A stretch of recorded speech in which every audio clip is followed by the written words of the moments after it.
Hey, good morning, everybody. This is Dan at Theta Trend. Today is Monday, October 28th, 2013. It's about 5 o'clock a.m. Mountain Time, so 2.5 hours or so here before the markets open. And what I'd like to do today is look at the open trade we have in UNG still, and then tell you what I'm watching for the week and see maybe where we can get filled, maybe we can't, I don't know. So with that, let's just jump right in. Right now, we're looking at a chart here of UNG, and we're long. We have the 1814 put vertical in here that we sold last week on this day, and we probably got filled up here around 19. And UNG had this shakeout down here to our trailing stop level, which is at 1835, and from that we got a little bit of a bounce. I was looking at the futures this morning, and it looks like the futures, we'll hop over there real quick, looks like the futures are lower, natural gas futures, so we might be taking a little bit of heat again today on this thing, but as long as price stays above this 1835 level, we're good. If we get a close below that, then we need to get out. So I'll just show you here what the position we have open looks like.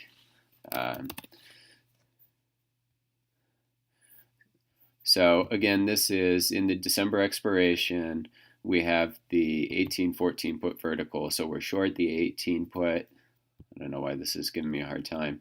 We're short the 18 put and long the 14 down here, and we sold that for an initial credit of about 55, and price here on Friday was at 1864, so we had an open profit of a few dollars, $4 or something like that. But let's hop back over here now, and I'll show you some positions that I'm looking at. Before I even get into that, I do want to point out that right now we're about December expiration is about 53 days out, and I usually like to sell credit spreads somewhere, say, between 50 and 70 days or so. So January is a little bit further than I like to go, and December is kind of reaching the window where I'm willing to sell them. So right now, we maybe can sell something in December. The options or the underlyings that have quarterlies, we could sell things in there probably. And January, maybe we're just going to wait a few more days until we get a little bit closer to that 70 mark. But we'll hop back over here and show you what I'm looking at. The first thing I'd like to take a look at is gold. So we'll take a look at the GLD. And we were stopped out of our trade here. Thursday, we got a close above our trailing stop level here, somewhere around 129.50 something. And then we closed it Friday morning down here. So we were no longer short gold. And now what we're doing is we're looking to get long gold. And the stop level we're looking at is about 125.09. So let's hop back over here and I'll show you what I'm looking at for gold.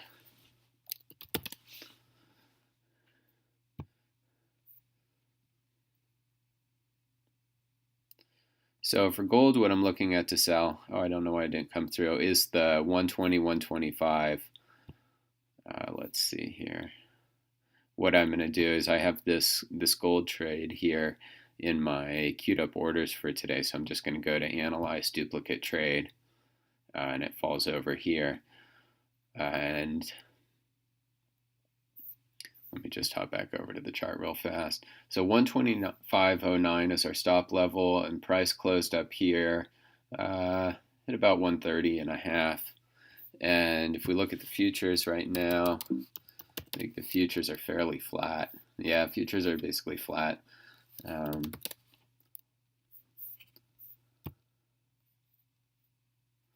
So 125.09 is our stop level, and if price was to trade to that today, and we were able to sell this vertical, we'd be looking at a loss somewhere of around $63.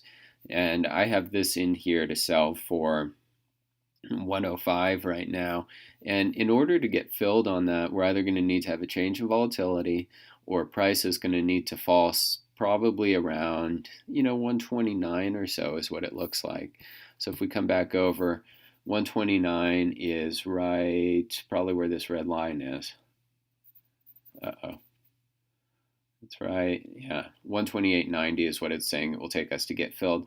And, just looking at the chart, it looks totally reasonable that we could get a little bit of a pullback into there. I mean, I think even 128 really is possible.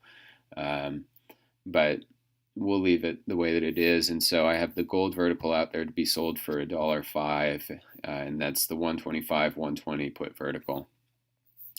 Now let's come over and we'll take a look at TLT. We closed out our TLT position last week and sort of looking again. If we could find something in December, that'd be great. Stop level for this guy is now around 105.40 or so, and price closed at 108 and a quarter about.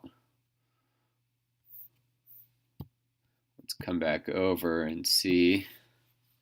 So for TLT, right now we're looking at the 105 100, and I think I said 105.40 or so was that level. So if we could sell this for 85 cents and price traded immediately to our stop level, we'd be looking at a loss of about $56. So again, the risk reward makes sense, and this is where I'm willing to sell this spread. And in order to get filled, I need a little bit of a pullback, somewhere down to around 107.40. And if that doesn't happen, if I'm not able to sell the spread, that's fine. I'll just wait until January. This is, I don't want to trade unless I want to trade. And I don't want to trade from a price where I'm not comfortable. And if I can't get filled at the price I want, I'll just wait. There's no reason to go out there and take on risk for no reason. Let's take a look at the QQQ now. And as I talked about last week a little bit, we got this shakeout, and then we had this run higher. We broke out to new highs on all of the equity markets, I think. Definitely the QQQ. And this is the NASDAQ, by the way.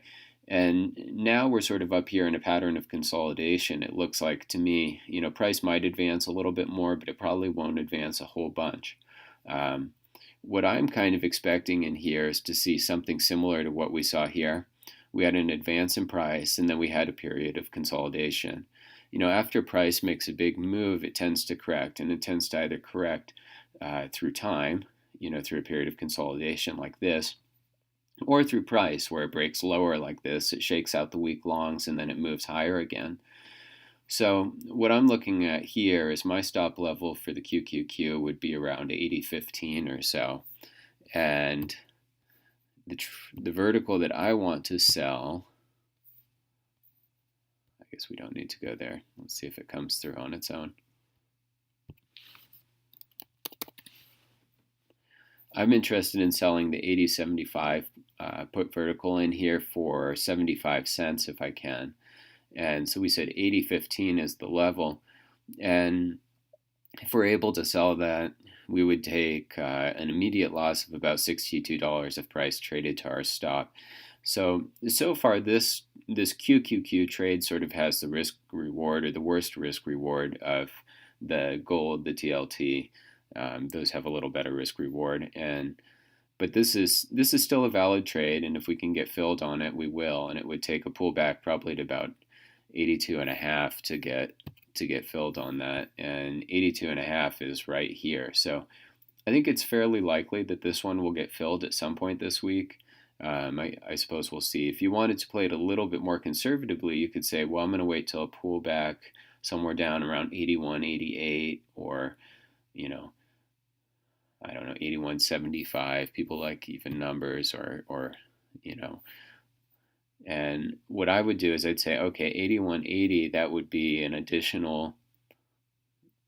$15 loss from where I am right now. And if I'm selling this for 75 cents, that's essentially trying to sell this, instead of for 75 cents, sell it for 90 cents or so, something like that. The last trade I'd like to take a quick look at here is in the Russell and the IWM. And again, the same thing, new all-time highs on the Russell, and now a little bit of chop in here, maybe doing some consolidation. So for the Russell, our level is around 108, and I have a trade in here that looks like it's going to get filled if price pulls back to the 110.21 level. So 108 is our level, and let's come over and see what we have here for the Russell. Yeah, we know it doesn't exist.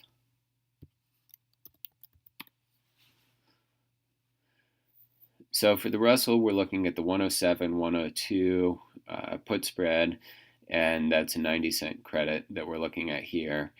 And 108 was our level, so if price trades there, we're looking at a loss of about $45, we could call it, or so if it happened immediately. And so this has a really great risk reward. I'd love to get filled on this trade. And we'll see what happens. The Russell tends to have a little higher volatility, implied volatility, than the NASDAQ, the QQQ. So it's possible that we'll get filled on that. The last thing I wanted to point out is the USO, and I just don't see any trades in here. I have an alert up here at 35.81 and price closed down here at 35.32, but we're so far away from the stop level that every trade I've looked at just doesn't make sense. So we're kind of in a holding pattern. We either need the stop level to move down, 36.50, 36 and a quarter, or something like that. Then the risk reward might make sense. Or we need price to pull back up here and get closer to the stop level, and then we could sell a call spread in there. But until that happens, it's just sort of a waiting game, and I don't see anything in oil for the time being. At any rate, I hope that helps. Visit me at www.thetatrend.com and download the system there for free on the Start Here page. Thanks.